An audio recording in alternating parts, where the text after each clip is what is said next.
Good afternoon, everyone. Thank you for joining us today for our January Thought Leader webinar.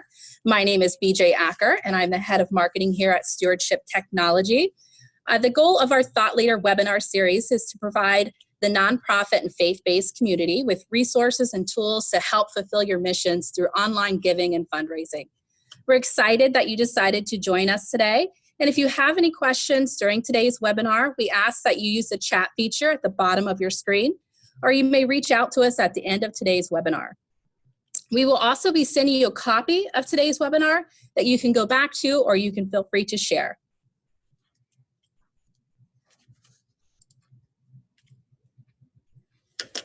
For today's webinar, we are going to take a look at a special class of goals called SMART goals. We will look at what SMART goals are, and then we will go through how you can meet your SMART goals to increase your chance of success. Our guest thought leader speaker that is joining us today is Chris Borja. Chris is a lifelong entrepreneur and the founder of Becoming a Better Networker. Chris will be sharing with us today how we can expand on our goals that will guide us through 2019. So let's get started. So what are SMART goals and why are they important to your organization? Well, we all know goals are part of every aspect of business and life. They provide us a sense of direction, motivation, a clear focus, and they clarify the importance. But through SMART goals, you're able to provide yourself with a target to aim for, and it outlines the critical path to meet those goals. So when we're looking at a strategy of SMART goals, how can we use them? First and foremost, we want to be specific. Know exactly what you want to achieve for the year. And ask yourself and consider the who, what, which, where, and why. Who is involved? Lay out exactly the details of that goal. Which obstacles may you face, and why is your goal important? The second step in SMART goals is how will you evaluate or use metrics to measure your goal. Think of ways you can measure your success. Your goals should have metrics, and they should be measured to demonstrate your progress. So your common goals could be number of donors, number of volunteers signed up, money raised, or recurring donation. Add a value to each of those goals that you set for the year. Our third is achievable. I will always tell organizations to dream big and to think outside the box when you're setting those goals. But reach for the goals that you know that you can achieve. Your goals should always push boundaries, but you should also be realistic to attain. The fourth is relevant. Make sense with your goals and improve your goals in some way.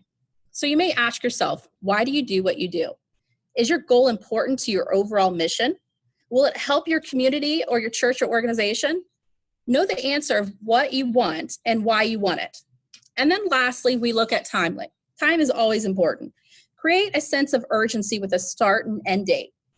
When will you achieve your goal? Be specific on dates and times. For example, if you're looking at a group retreat, you want to fund that for the year, or if you're looking at adding a new program, know exactly when your goals must be met.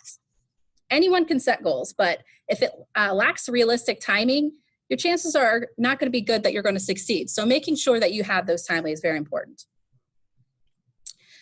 Now that you know what SMART goals are, we will go into how you can expand your annual SMART goals and apply your goals through your networks, creating engaging strategies that will impact your organization in a big way in 2019. At this time, I would like to introduce our guest speaker today, Chris Borja. Chris is a well-known professional who has guided many professionals and communities to achieve their goals, and we're excited that he's joining us here today. Welcome, Chris. Thanks for having me. All right, so we're going to go ahead and get started. Hit the next slide. I'm going to share a little bit. Today I'm going to be talking about networking. I'd like to start with just some of my background, just so you know who you have here on the webinar with you. But by background, I was always very introverted and shy. So I don't know if any of you are like that, where you just really prefer not to be out and socializing and at different types of events. So for most of my life, I would avoid situations. I would avoid parties. I would avoid any opportunity where I had to speak, and I definitely would avoid networking type events.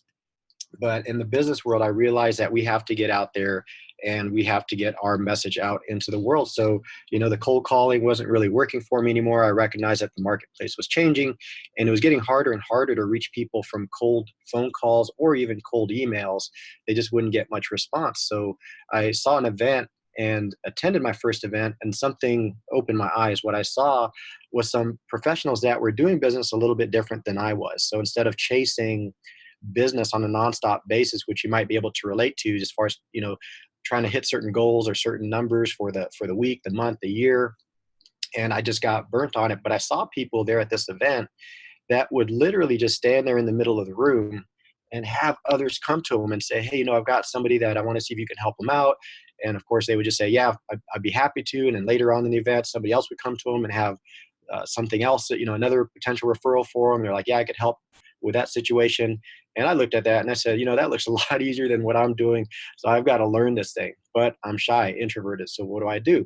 So I just kept going back to event after event and learning. And so the challenge as I started to learn how to network, was really, how do I turn this into results now? So, now I was getting a little bit more comfortable meeting people, but how do I convert it over to results? So that's kind of like my process of, growing from just being shy, introverted. I just have to get out there to events, made a lot of mistakes and tons of cringeworthy moments. I don't know if you've ever experienced those where you just wish you could disappear. You're just, you just wish you could just, take off from the room, take off your name tag and head on out. So I've had many of those. And as a result of that, I recognize that there are many people that were like myself.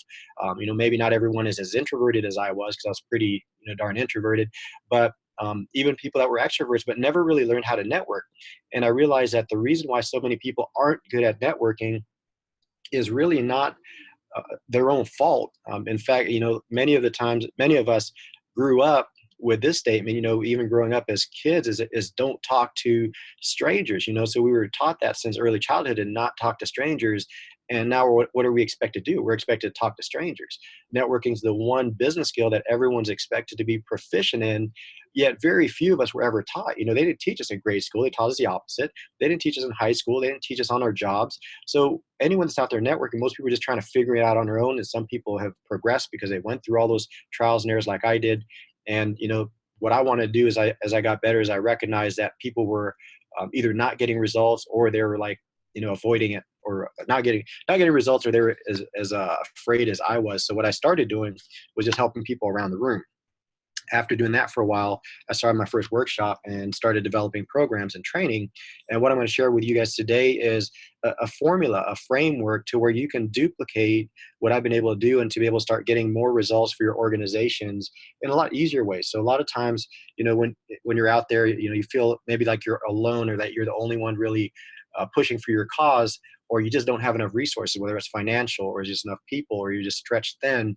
And so that's where sometimes people think that, I don't have time to network. But if you are short on time, money, resources, people, then it's absolutely the reason why you can't afford not to network. So what my goal is for today is to share with you some tips, some strategies that'll put you on the right path, that'll help maybe alleviate some of those fears and give you some tangible things that you can actually start doing now to start impacting your 2019. So when you talk about SMART goals, you can actually start connecting with the people that would be most beneficial to you. So that's a little bit of my background. We'll go over the MAP, which is the framework that I use. I'll share that on the next slide. And then we'll finish up with next steps. So you guys will leave this webinar with some actionable things that you can actually do. All right, so let's go to the next slide.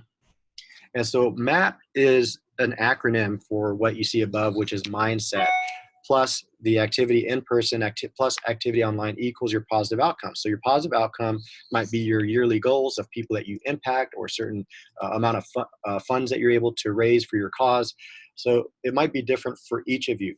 But the reason I start with mindset is because our mindset is what determines our activity, and our activity is what determines our ultimate results. So without a healthy mindset, none of the other things happen.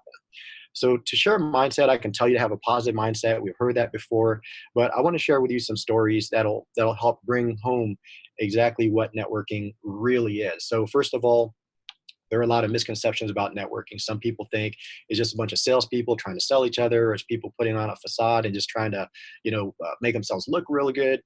And really, that's not what it's about. Networking is really just about connecting and building relationships so we can get better results together as opposed to everyone doing it individually. So I'm going to share a couple of examples with you, and those are the pictures I have on the screen.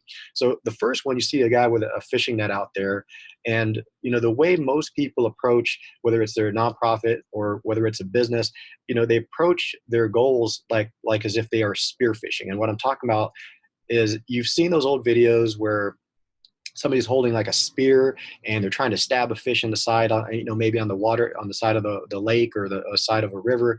And so spearfishing is very challenging. For one, it requires a lot of skill, and it also requires a lot of luck, that the fish have to be there, and you have to be skillful enough to nab it right once there. And usually if you miss, then all the fish scatter and then they're all gone. So it's a very tough strategy. Let's say we started by spearfishing, and we were getting maybe 1 to 2 fish a day. Eventually we got tired of that. We said, if I throw a net out in the water, there's a lot of fish out here, and I start catching these fish, I'll probably catch a lot more. So we throw it out in the middle of the river, like you see in the picture. And let's say over the course of a day, instead of catching 1 or 2 fish, now we're catching 100 fish. So imagine 100 fish in your net, 100 fish that you've caught over the course of this day. And we don't need 100 fish. We can't eat 100 fish. Our family can't eat 100 fish. We don't even like the taste of every single fish out there. So what do we do out of the 100 we caught?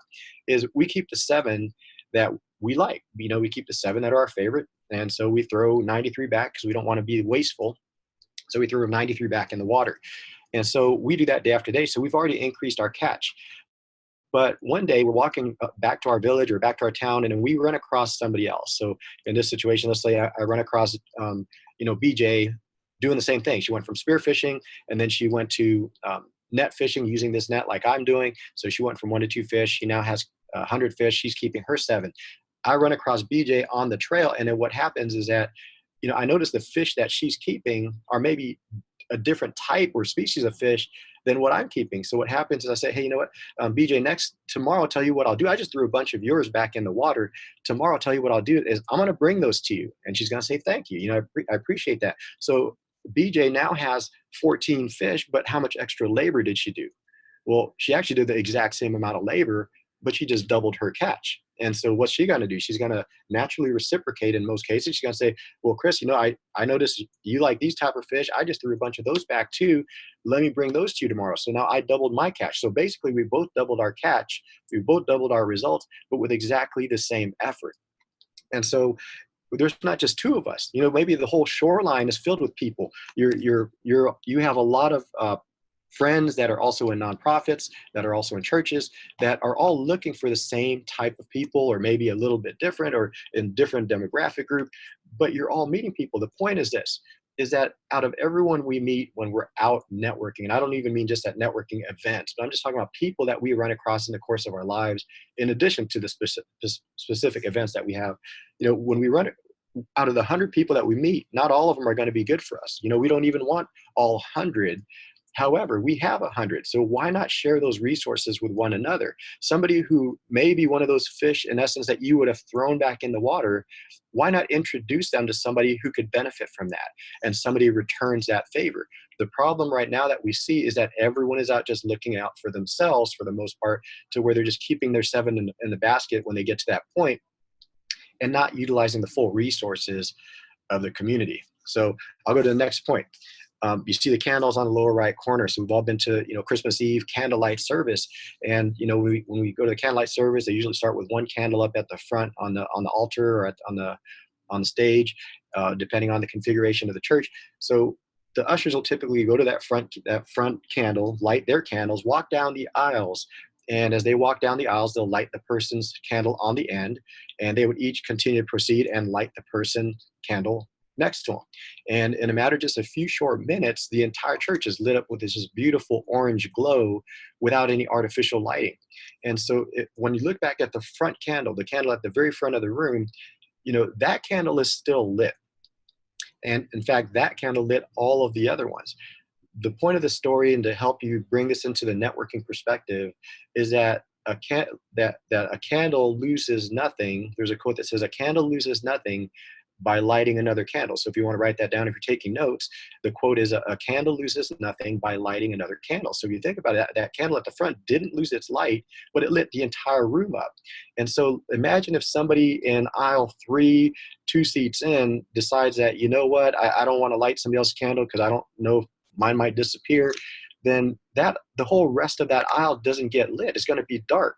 And that's what happens when we don't work with people, when we don't share our resources, or there's even one person that keeps that from continuing. So when we're talking about networking, it's not just about getting what's good for us, what we're looking for, but we're just trying to help other people. So when in this candle analogy, if you imagine it, so not only does it not extinguish your flame, but as you're lighting somebody's candle and you put two candles together, what happens to the candle? Well, it gets twice as big. You get 4 or 5 candles together, that thing is like 4 or 5 inches tall. So my point is that we can do much more together than we ever can individually as a single flame.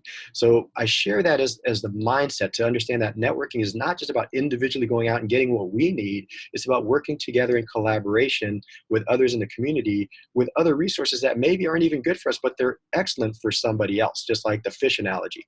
All right, let's go to the next slide.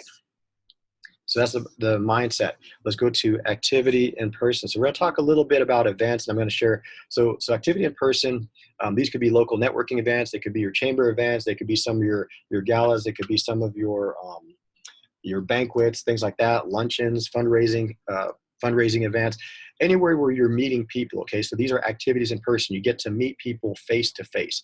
And I'll share a little bit of overview between the in-person and online and the interaction between the two. Then I'll go a little bit deeper into each one real briefly. So first of all, when you meet somebody in person, it does a couple things. One, it generates a lot of trust, because usually somebody you meet face to face, you shake hands with them, you get to know them a little bit better. It builds trust a lot faster when you get to meet somebody face to face compared to online. The problem, however, when you meet somebody in person is the chances of you seeing them in person again is usually very low. Even if it's a monthly event, you're only going to see them once every month, or maybe other couple months if one of you missed. So out of sight, out of mind. So high trust but low frequency. Let's look real quick as an overview of activity online. Activity online, it doesn't generate a lot of trust on the front end. Just because somebody became a friend with you, just because somebody became a friend with you online doesn't mean you trust them right away. It just means that you're connected with them, right? But the advantage online is that there's a high frequency, meaning that once you connect with somebody, then you start seeing them every day on your newsfeed. So what that means is that if we can blend the in-person, the high trust from being in person, and add the frequency of connecting with them online, then that magnifies your reach, that magnifies your visibility, that magnifies your impact that you can do because you're now present in front of them. So let's go back to, I just want to explain the two of them. All right, so let me share a couple tips for you when you meet somebody in person. Okay, so a lot of times there's discomfort, things like that. What exactly do I say? How do I say it? How do I get past how do I get past the small talk? How do I stop talking about the Buckeyes or sports or the weather?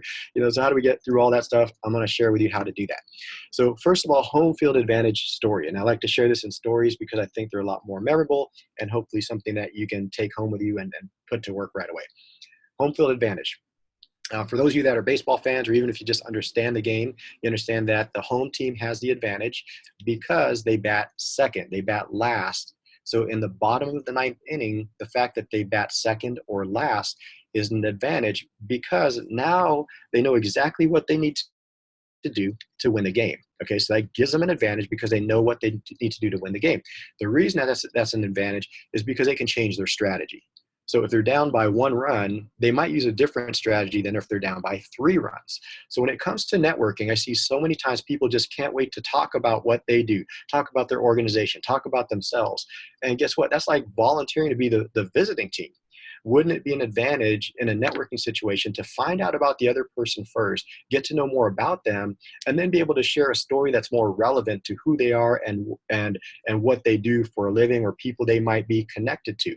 Okay, so let other people speak first and then speak second. So you can share your organization, you can share your goals in a way that's more relevant. The more you can get them to talk, ask questions about things that you can ask them about to get them conversation going. Typically, you ask them, hey, what's your name? What do you do? After that, you can ask them things like, how long have you been doing that for? Did you grow up here in the local area, or did you grow up somewhere else? Or those kind of things just start the ball rolling, and then you can continue going deeper. So if it's work related or ministry related, you now can continue asking questions along the lines of whatever they just shared with you. You know, how long have you been doing that? What are your goals for 2019? What are some of the challenges you're facing? What are you excited about? Do you have any big projects coming up? You know, who can I introduce you to? Who are you looking to meet at this event? You know, so those kind of things make you different already. Okay, so learn from them. Then when you share what you do, it's a lot more relevant to them. When you next story is a group introduction story. So I run an activity at my events to where people meet one another and they have to introduce their new friends. So like I'll let two people that are strangers meet one another. They talk to each other for a couple minutes and then they have to introduce the person that they just met. So it does a couple things. It forces them to listen. So think about that. When you're out there networking, are you really listening to the other person as if you had to introduce them? And inevitably, you know, when they do that introduction, they mostly do a really good job because they do a lot better listening because they know they're going to have to introduce that person. But what you see underneath that group introduction story, this is where what really counts. Okay, so sometimes when you share with somebody what you do, they might not really hear it because they might be thinking about other stuff. So it's not just about what you say when you share your introduction, your elevator speech type thing. It's not just what you say, but it's about what the other person hears. Okay, it's what they hear. It's not just about what they hear, but it's what they understand. Are you explaining what you do in a way that's clear and easy to understand? Or are you getting too deep into the weeds where they're starting to get lost? Not only is it important what they understand, but it's more importantly what they can remember. So what do they remember about you, your organization, when they leave that conversation? And probably the most important out of all of this is what can they repeat? What can they repeat after they've met you? If they met somebody else, can they repeat what you told them so that they can share your mission and your message and keep that on an ongoing basis? So keep your introduction to where it is easy for them to listen to you, to hear, understand, remember, and most importantly, repeat. So narrow down your message, keep it simple so that if they can only remember one thing about what you do, it's what you want them to remember. The last point here I want to share about in-person activities. So when you meet people at events, things like that. So this story is about a new ATM card that you get in the mail. So let's say you get an ATM card in the mail. You go to the ATM machine and you attempt to make a withdrawal and it just beeps at you. And you try that 2-3 more times, it just beeps at you. So finally you go into the bank and talk to the teller and say, I just got this ATM card and it doesn't do anything. It just keeps buzzing. I think there's something wrong with it. And the teller just looks at you and says, well, did you make a deposit yet? And all of a sudden you're like, no, I didn't make a deposit. I just got it. And so my point here is that sometimes, you know, we go out into these networking events or people do this and they're trying to make withdrawals. They're already asking for favors. They're asking for things, but they have not yet made a deposit. And that's what makes it uncomfortable. So my point is that as you go out and meet in person, find ways to serve others, find ways to make connections. Remember, everyone at an event is also has a business, also has an organization, also has something they're trying to accomplish. As we make deposits by showing more concern for them and helping them first, finding ways to provide value to them, then when it comes time for the ask, it's a lot easier and it's a lot more productive. So just remember the ATM story, and we got to make a deposit before we make a withdrawal. All right, let's go to the next slide for the online activity. So online, you typically know about Facebook, LinkedIn, Instagram, and the big overarching concept behind this is really to build your personal brand on these platforms to where you're top of mind. So again, I'll say it again, that if you're out of sight, you're out of mind. So you want to stay top of mind. You don't have to keep telling people about what you do. You know, imagine a friend that sells insurance. If they keep saying, hey, I sell insurance, you want insurance? You know, you're not going to stay friends with them very long. All you need to do is know they sell insurance. And if they do a good job staying in, in front of you with interesting posts, with maybe tips and things about the industry or things to look for, or just even family pics or just things to keep them in front of you, you already know they sell insurance. Now you just have to see them. If people already know what you do, now people just have to see you so that they can keep you top of mind. Okay, so on all these platforms, that's something that's universal across all of those platforms. So that's how you stay top of mind without spamming people, without just constantly just sending them whatever you're trying to sell. So always think of that insurance person that's trying to sell insurance, but the best way to do it is for them to let people know, hey, I sell insurance, but now just engage with people. So I'll go stay in order here. So keep the face in Facebook. Especially when you run an organization, a lot of times people will hide behind the organization, and it sounds kind of harsh. You don't really hiding behind it, but I'm just saying that a lot of times their profile looks like that because People want to interact with other people. It's called Facebook. It's not called dog book. It's not called logo book. It's not called, a picture of your building book. It's not, you don't want to put inanimate objects on your profile picture because people don't relate to that. So think about somebody that you converse with online. You want to feel like you're talking to that person. So put a picture of yourself. You need to be the face of your organization. You need to be the face of your cause, your mission, because that's what people are getting behind. Everyone that supported you, probably the majority of them, did it because they liked you. I mean, that's really what most people do, is they like you. Even with well-known big organizations, it still comes down to people like the person that they talk to. So keep the face of Facebook, engage with your audience. That means don't just put posts that, don't just put posts out there, when you have a need or you're doing a fundraising drive or you have an event.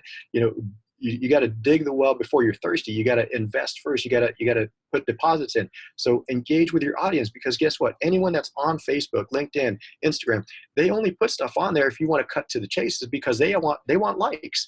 They want recognition. They want some kind of validation. They want a compliment. They want somebody to wish them it's like somebody says, hey, it was my birthday today.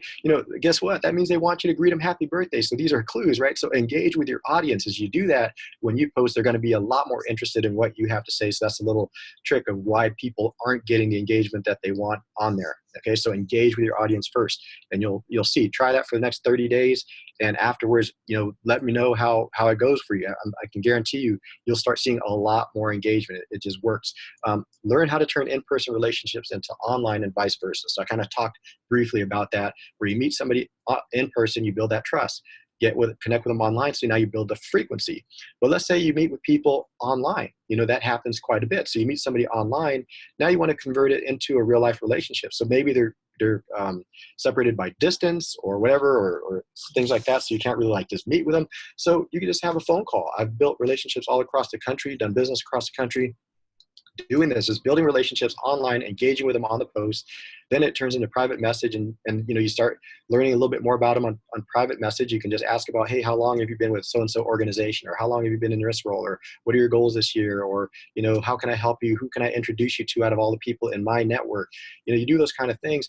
Then you say, hey, I'd love to schedule a phone call sometime if you'd be open to that, just to get to know each other better.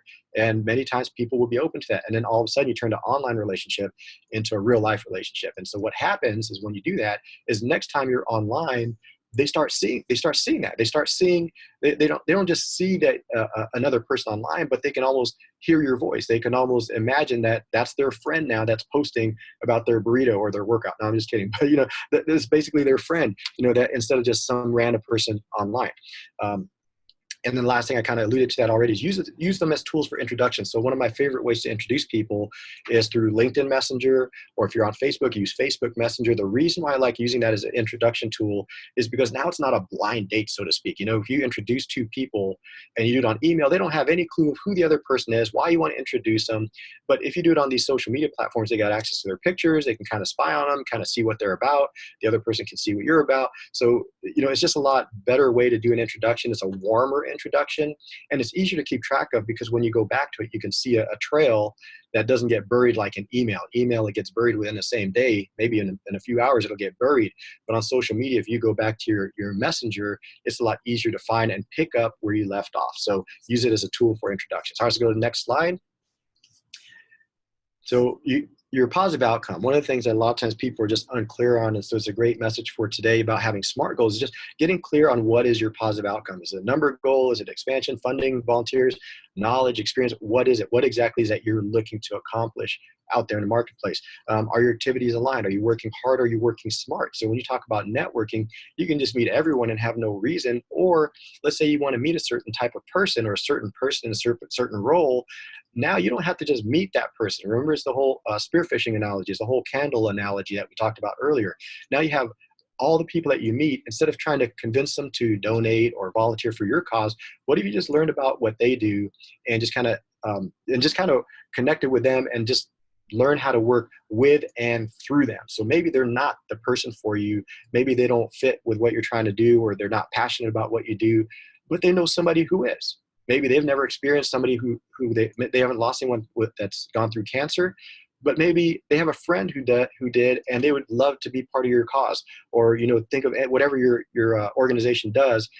it might not appeal to that person, but maybe somebody they know. So think through that, and that's working smarter, not harder. Now you have everyone that you meet, they're going to be advocates for you. They're going to be spreading your message, because remember, you shared a very simple message with them that they can remember and that they can also repeat to others.